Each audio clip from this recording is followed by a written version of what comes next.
Hi everyone, Kate here for part 2 of my 100 life-softening books series. And I am really excited to talk about the next 10 books with you. So the first on the list is Each Little Bird That Sings by Deborah Wiles. And this to me is a book to put in the hand of any child who you want to show them what it's like to deal with grief. Comfort Snowburger lives in this small little Mississippi town, and her family runs a funeral home. So she is very familiar with death. It's a regular part of her life, but no one close to her has died. And then in this story, she has to deal with losing someone close to her. But it's done with such a gentle hand. It doesn't feel like it's beating you over the head with the grief. And it's just told magnificently and with so much heart. And the loose sequel, oh goodness, Love Ruby Lavender, that's what it is, Love Ruby Lavender, is just as good as well. Then the next one is The Stokesley Secret by Charlotte Mary Yonge. I love her so much. I adore her so much. And this is just a short little sweet book. And I think it's wonderful for any parent to read. And you're following this family, and there is a lot of home education that happens in it. So I find that aspect of it really endearing, and seeing how they'll get burnt out studying Euclid and then they go outside for refreshing walks outside. So kind of just the endearing nature of the family and the adventures they go on. The Stokesley Secret title is a bit misleading. It makes it sound like it's a sensation novel. It's not at all. And it just has a cast of endearing characters that I really love. And then one that I recently am just completely falling in love with. It's going to be an all-time high-ranking Charlotte Mary Yonge, and that is Dynevore, Terrace.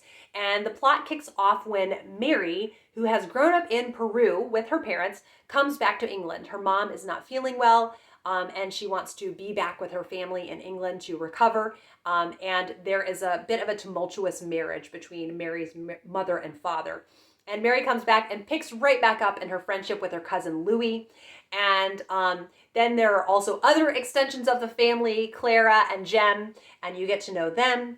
And this book just has what I would say is the perfect pacing. I love that it doesn't feel, it feels leisurely, but not like it drags. And there is also some to do with the French Revolution. And now, way far into volume 2, there's travel back to Peru.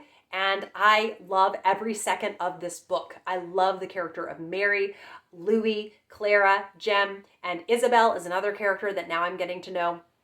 I cannot recommend the Charlotte Mary Yonge enough. It's just so delightful getting to see these characters and getting to see the stuff that they are truly made of as they attain virtue in the different trials that they are going through in life.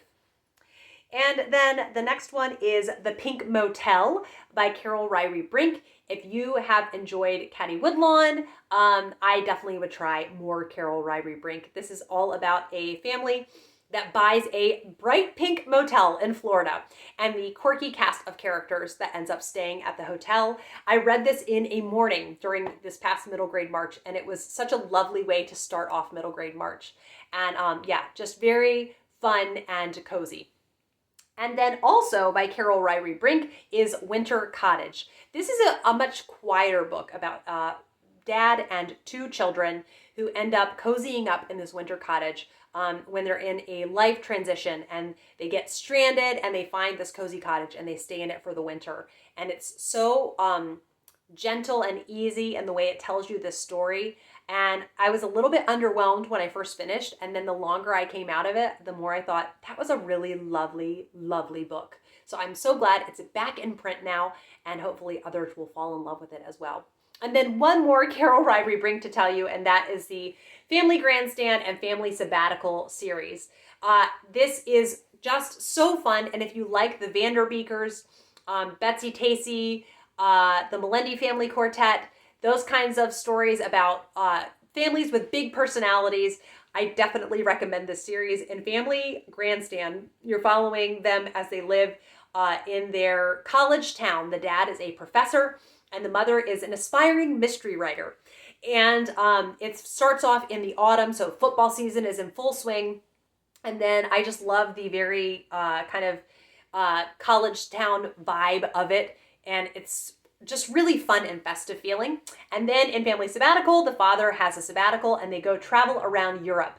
And what's really fun about this is it includes Halloween, Thanksgiving, and Christmas in it. And it just feels so festive for this time of year. And then I had to add one that I read and fell in love with this year, The Labors of Hercules Beal by Gary D. Schmidt. This is one that it's going to kind of take a toll on you emotionally, but it does it, another one with such a gentle hand. Hercules Beal has lost his parents, and this book is following him in the year after losing his parents. But it doesn't at all feel lonely.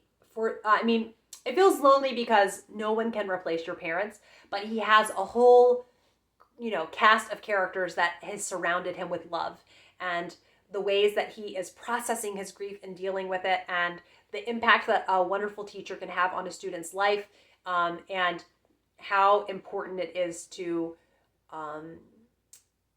take time to tell the people that you care about them. It's just done so beautifully, and I reread it just last month because I loved it so much. Okay, then Ella Enchanted by Gail Carson Levine. I adore this Cinderella retelling where Ella is blessed by a fairy with the gift of obedience, but it's not optional. It means if someone tells her to do something, she's filled with immense amounts of pain until she does it.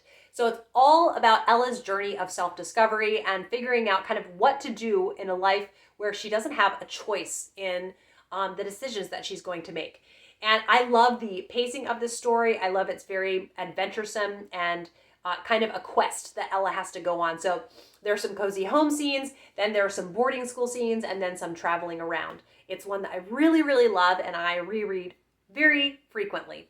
And the final one I'd like to talk about in this video is Christy by Catherine Marshall. This is such a special book where you follow Christy, who is a young woman, and she is trying to figure out how to make a difference in the world. She really wants to. And so when she hears a missionary come and speak and talk about how there is much need for teachers in the Appalachian part of America, she goes and she lives there, and she learns so much from her time living in this little community that is so different from anything that she's had experience with.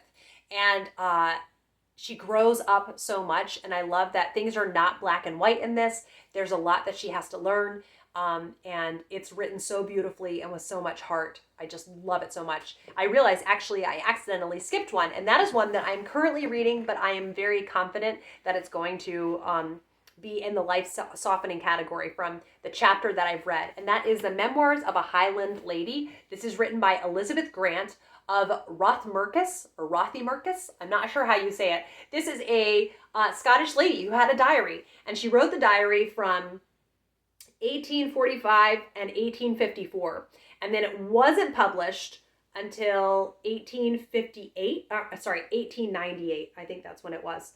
And it's just incredibly endearing. The first chapter, she's writing about her childhood and the years 1797 to 1803. So it's very interesting for me to read this because she is really close to Jane Austen's age, like very almost the exact same years. And so to read what a different life she had, in the Scottish countryside and on this estate. And you can visit the estate that she lived on. So that is definitely a bucket list location now. But she has such a whimsical writing style and writes with such love and affection and warmth about her family and about the childhood that she had and the settings that she got to see regularly living where she did. So yes, The Memoirs of a Highland Lady by Elizabeth Grant. I'm really excited to be reading this and have a new Victorian diary to fall in love with. Thank you as always for watching. I hope that maybe you found a couple new to you life-softening books. If not, I hope that you enjoyed getting to hear about some favorites. I will be back with another video soon. Bye!